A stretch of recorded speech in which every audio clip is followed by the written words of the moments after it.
Hello दोस्तों, कैसे हैं आप सब।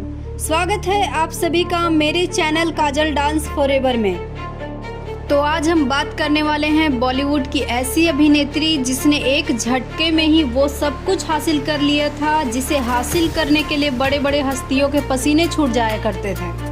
क्या आप अंदाजा लगा सकते हैं कि मैं किस अभिनेत्री की बात करने जा रही हूँ। उस अभिनेत्री का नाम है दिव्या भारती।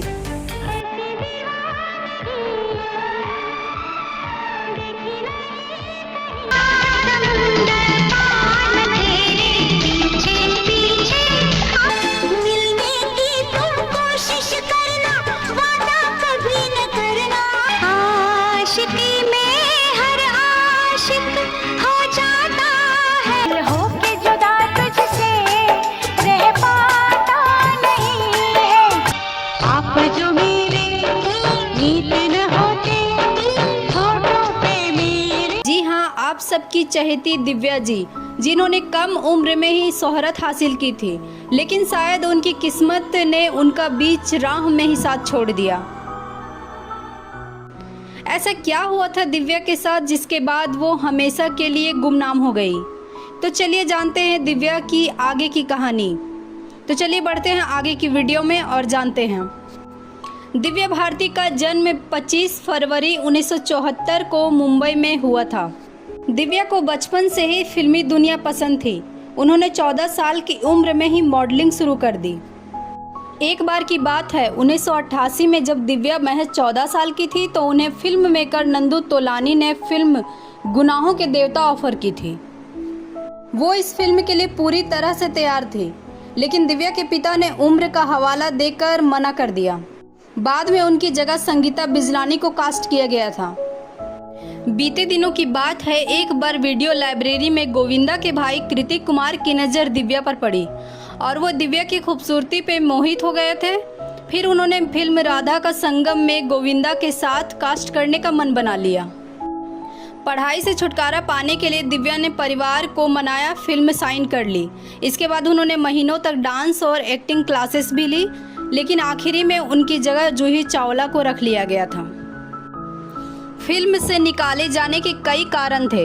कुछ का कहना था कि डायरेक्टर एक न्यूकमर पर रिस्क नहीं लेना चाहते थे और कुछ का कहना था कि गोविंदा और दिव्या का अफेयर होने की वजह से कृतिक कुमार नाखुश थे। 1990 में डी रामा नायडू अपने बेटे वेंकटेश को लेकर फिल्म बोबली राजा बना रहे थे। इस फिल्म में दिव्या भारती को कास्ट किया गया था। ये उनकी पहली फिल्म थी। इसी से अपनी करियर की शुरुआत करने वाली दिव्या एक बेहतरीन अभिनेत्री कहलाने लगी। यह फिल्म काफ़ी हिट साबित हुई और इस फिल्म के टिकट उस वक्त 3.5 करोड़ में बिके थे। इसके बाद दिव्या कई हिट फिल्मों में नजर आई। 1991 वो साल था जब साउथ की फेमस अभिनेत्री विजया शांति से दिव्या भारती की तुलना की जाने लगी थी। दिव्या का क्रेज इस कदर बढ़ता गया कि दिव्या के घर के बाहर डायरेक्टर प्रोड्यूसर की लाइनें लगने लगी थी। 1992 में आई बॉलीवुड फिल्म विश्वात्मा से डेब्यू करने वाली दिव्या दमदार एक्टिंग के लिए जानी जाने लगी।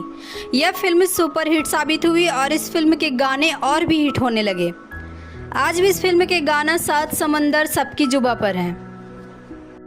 इस फिल्म के रिलीज के बाद दिव्या दिल का क्या कसूर फिल्म में नजर आई, हालांकि ये फिल्म फ्लॉप साबित हुई। इसके बाद उन्होंने 16 और शबनम, दीवाना, जान से प्यारा, दिल आशना है, बलवान, दिल ही तो है, दुश्मन जमाना, गीत जैसी 10 फिल्मों में नजर आई।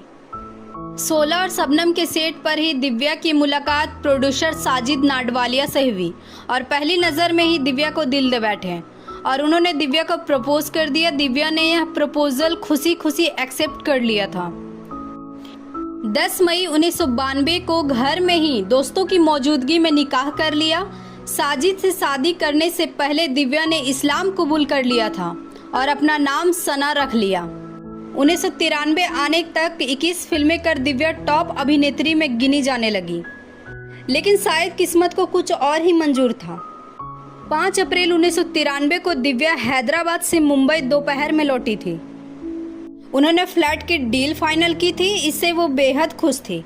उस समय वो वर्सोवा के तुलसी अपार्टमेंट के 5वें फ्लोर में किराए पर रहती थी। डील से वो बेहद खुश थी, इसलिए उन्होंने अगले दिन शूटिंग को टाल दिया।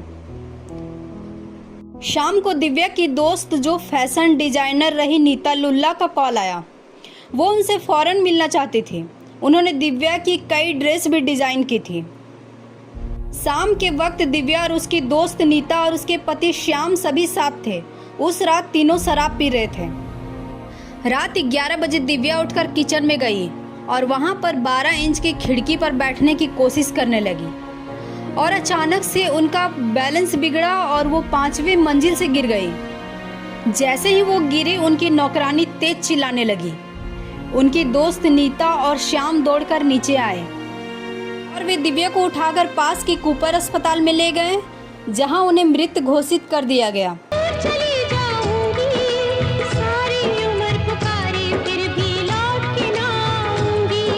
दिव्या की मौत से पूरी इंडस्ट्री सदमे में थी। दिव्या की मौत की जांच करीबन 5 सालों तक चली, लेकिन बाद में इसे एक्सीडेंट केस बताकर फाइल हमेशा के लिए बंद कर दिया गया। 7 अप्रैल 1993 को दिव्या का अंतिम संस्कार मुंबई के विले पार्ले में हुआ। दिव्या की मौत की मिस्ट्री आज तक सुलझ नहीं पाई है। आप कल्पना कीजिए अगर दिव्या जी हमारे बीच होती तो किस मुकाम पर होती। Miss you so much Divya ma'am. आपके फैन आपको बहुत ज़्यादा मिस करते हैं और ये कामना करते हैं कि आपकी जो कामयाबी अधूरी रह गई थी भगवान वो अगले जन्म में पूरी करें।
आप सभी को दिव्या के बारे में जानकर कैसा लगा हमें कमेंट में ज़रूर बताएं। इसी तरह की रोचक बातें जानने के लिए हमारे चैनल को लाइक करें, सब्सक्राइब करें और कमेंट करना ना भूलें। तो मिलते हैं आगे की वीडियो में, तब तक हमें इजाज़त दीजिए। जय हिंद, जय भारत।